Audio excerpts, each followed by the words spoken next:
So ASMR, which stands for Autonomous Sensory Meridian Response, is basically the tingling sensation some people feel from certain soft sounds, like whispering, tapping, or brushing. In other words, it's the only time in history where humans said, yes, I would like to be lightly bullied by the sound of a paintbrush. Now, if you've never experienced ASMR, you might be wondering what it feels like. The best way I can describe it is, you know that shiver you get when someone runs their fingers down your back? Imagine that, but instead of someone touching you, it's a 29-year-old YouTuber in their bedroom pretending to be your fairy godmother. Originally, ASMR was just supposed to be relaxing. You know, light sounds, calming whispers, maybe a little tapping, like your mom reading you a bedtime story. If your mom also had a $300 microphone and a suspicious number of Tier 3 Patreon subscribers. But this is the internet, so within about 5 minutes, ASMR role plays took over. And suddenly, instead of "welcome to sleep," you're getting "greetings, traveler. I am the ancient elf queen. Allow me to cast a relaxation spell by clicking these acrylic nails against a Gatorade bottle." And you're like, I mean, it's working, but also this is definitely not what Tolkien had in mind. Now, the biggest question people always ask is ASMR sexual? The scientific answer is no. The realistic answer is depends on how long you've been single.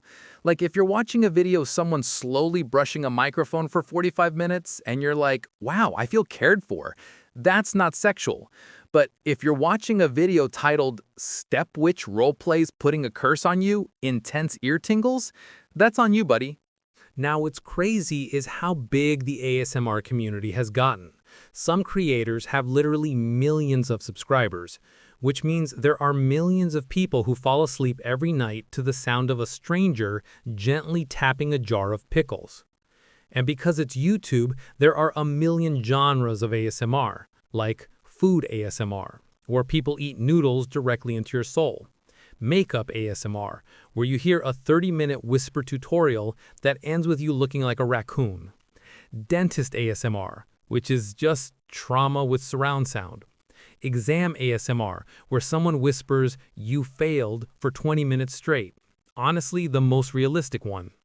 But my favorite is when the role plays get weirdly specific, like, "Hello, I'm your substitute librarian, and today I'll be gently shushing you for the next 45 minutes. Or, "Hi, I'm a medieval tavern wench, and I'll be softly pouring ale while tapping on this wooden mug." Of course, just like Twitch, ASMR comes with parasocial relationships. And it kind of makes sense because when someone spends hours whispering, "you're safe now, don't worry," directly into your ears, you start to feel close to them. But here's the thing, you're not actually dating her. You're just emotionally invested in the way she slowly unwrapped a Rice Krispies treat. That's not intimacy, that's diabetes. One thing I love about ASMR is how weird it is to explain to someone who's never heard of it. Like, "oh yeah, I was watching this woman whisper while she gently tapped on a watermelon," and the other person is like, "why?" And you're like, "because I wanted to relax." And they're like, "and did it work?" And you're like, "yes. Now shut up so I can finish my medieval blacksmith ear cleaning roleplay." At the end of the day, ASMR is whatever you want it to be. Relaxing, weird, comforting, or just background noise while you pretend you'll finally read that book you bought in 2019.